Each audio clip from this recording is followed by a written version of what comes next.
지난 8월부터 북한 내륙 곳곳에서 포착된 러시아 최대 물류 기업의 컨테이너들입니다. 주로 북한의 철도 거점 지역, 탄약시설 인근에서 많이 식별됐는데 일정 기간 낮은 항을 거쳐 최종 종착지인 러시아의 블라디보스토크와 주변 항만으로 각각 옮겨졌습니다. 군 당국은 이렇게 북한에서 러시아로 간 컨테이너 약 2,000개 안에 북한 무기가 실렸을 것으로 보고 있습니다. 북한이 러시아, 우크라이나 전쟁뿐만 아니라 이스라엘, 하마스 전쟁을 활용하려 한 정황도 정보 당국에 포착됐습니다.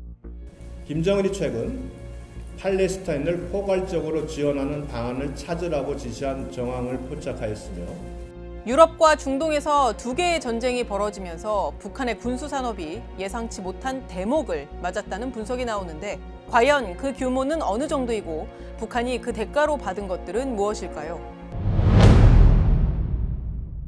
북한이 러시아로 이미 반출한 것으로 군 당국이 추정하는 무기, 장비류는 다음과 같습니다. 양국 간 호환이 가능한 122mm 방사포탄과 152mm 포탄이 우선 제공됐을 것으로 추정되는데 군 관계자는 122mm 방사포탄을 컨테이너에 담았다고 가정하면 20만 발 이상, 그리고 152mm 포탄으로 가정하면 100만 발 이상이라고 평가했습니다. 이 외에도 T-계열 전차포탄, 방사포와 야포, 소총과 기관총, 박격포, 휴대용 대공미사일과 대전차 미사일뿐만 아니라 단거리 탄도미사일도 지원 가능성이 있다고 군 관계자는 밝혔습니다. 무기뿐 아니라 무기 운영법을 전수하기 위한 전문 인력을 파견한 정황도 포착됐습니다. 국정원은 지난달 중순쯤 북한이 무기 운영법을 전수하려 방사포 전문가로 구성된 대표단을 러시아에 파견한 정황을 포착했다고 밝혔습니다. 포탄 100만 발은 유럽연합 EU가 우크라이나를 위해 지원한 것으로 공개된 약 30만 발의 3배가 넘는 양이자 우크라이나 전쟁에 2달 정도 쓸 수 있는 양입니다. 100만 발 이전을 발표를 했는데 그 정도가 되면 북한이 갖고 있는 전시 비축 물자까지 거의 포함하지 않으면 어렵다라는 거죠. 북한이 보유하고 있는 걸 보냈다라는 얘기가 되는 겁니다. 국정원도 북한이 군수물자 수요를 맞추기 위해서 군수공장을 풀로 운영 중이고 수출용 탄약상자 제작에 민수공장과 주민들도 동원하고 있다고 보고했습니다. 북한의 군수공장은 워낙 많아서 정확한 규모를 특정하긴 어렵지만 그래도 소총을 만드는 28 기계공장이나 박격포탄과 방사포탄 등을 만드는 제26호 공장, 그리고 탄약을 만드는 제42호 공장과 제95호 공장 등 주요 군수 공장들은 풀 가동 중일 것으로 전문가들은 보고 있습니다. 그 보유하고 있는 군수 물자들을 다 일단 보냈을 거고 북한이 후방기지 역할을 하면서 군수 물자를 지속적으로 생산해서 모든 군수 공장들을 최대한 풀가동하고 있을 가능성이 상당히 높다. 실제로 북한 국무위원장 김정은은 국방경제사업이라는 말까지 만들면서 무기 증산을 독려한 상태입니다. 김정은 동지께서는 공장 종영 사업에서 제기되는 문제들과 새로운 탄종을 계열 생산하기 위한 능력 조성 사업 등 국방 경제 사업의 중요 방향을 제시하셨습니다. 하마스가 북한산 무기를 사용한 정황이 포착되는 만큼 군과 정보 당국은 관련 동향도 주시하고 있습니다.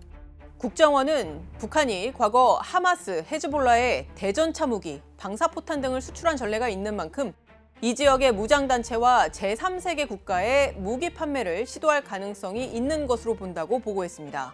실제 이스라엘군은 현지 시각으로 지난달 26일 하마스 공격을 받은 남부 지역에서 기자들에게 하마스의 무기를 설명하면서 북한산 유탄 발사기도 있었다라고 말했는데요. 여기서 사용된 하마스 무기의 10%는 이란산이고 북한산이 10%, 그리고 나머지는 가자지구에서 제조된 것이라고 설명하기도 했습니다. 이렇게 북한이 무기를 팔아서 얻는 대가는 우선 돈입니다. 북한이 러시아로부터 확실히 받은 건 무기 제공에 대한 어떤 경제적 대가, 그러니까 거기에 대한 어떤 달러라든가 이런 현금 수입이 있을 거고 북한의 무기 거래는 불법이기 때문에 특정 무기를 얼마에 팔았는지는 더더욱 정확한 확인이 어렵지만 영국 왕립합동군사연구소가 2015년에 발표한 보고서에 따르면 북한이 콩고에 수출한 B-12 107mm 다연장 로켓은 한 기당 1,220유로, 현재 환율로 따지면 우리 돈으로 약 170만 원, BM-21 122mm 다연장 로켓은 한 기당 5,520유로, 약 770만 원 안팎에 거래된 적이 있었습니다. 물론 북한이 얻는 대가는 돈뿐만이 아닙니다. 일단 북한이 러시아로부터 받을 수 있는 것으로 추정 가능한 것은 합참이 밝힌 대로 위성기술 지원과 핵 관련 기술 이전 협력, 그리고 전투기 또는 관련 부품 지원, 방공 시스템 지원, 노획한 서방무기 장비뿐만 아니라 식량과 원유 공급, 그리고 러시아로의 북한 노동자 수출 등입니다. 북한이 필요로 하는 에너지나 식량 같은 것들도 동시에 진행할 수가 있을 것이고, 지금 북한과 러시아가 우주 협력을 공식화하기로 한 상황인데, 무기 제공의 대가의 일부를 이런 협력에 다시 재투입하게 되는 그런 과정도 생각할 수 있습니다. 구형 무기 체계의 그 탄약들을 치운다는 얘기는 그거를 이제 신무기로 업그레이드할 수 있는 기회가 된다라는 거거든요. 그러니까 단순히 핵뿐만 아니라 재래 전력도 일부 현대가 같이 갈 수 있다라는 겁니다. 한반도 차원과 유럽의 안보 환경 차원에 크게 영향을 미칠 수 있다고 보이는데, 한반도 차원에서 본다면은 북한이 계획하고 있는 무기체계 개발 5개년 계획이 올해 3년 차인데 좀 더 빨리 완성을 할 수도 있고요. 질적 수준도 훨씬 높아질 가능성이 있어 보입니다. 북한으로선 하마스로부터도 무기 판매 대금 외에 얻을 게 있다는 게 전문가들의 분석입니다.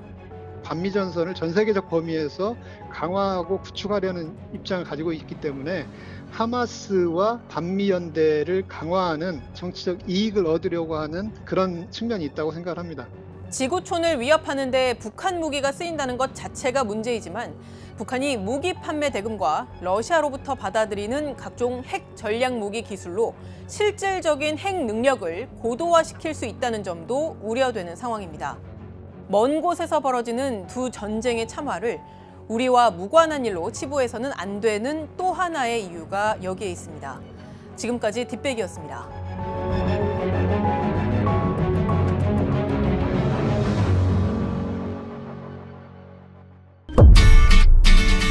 지금은 반등의 추세가 세지고 있는 모습이고요. 공급이 증가하면 가격이 어떻게 됩니까? 읽을수록 똑똑해지는 지식 뉴스. 스브스 프리미엄 스프.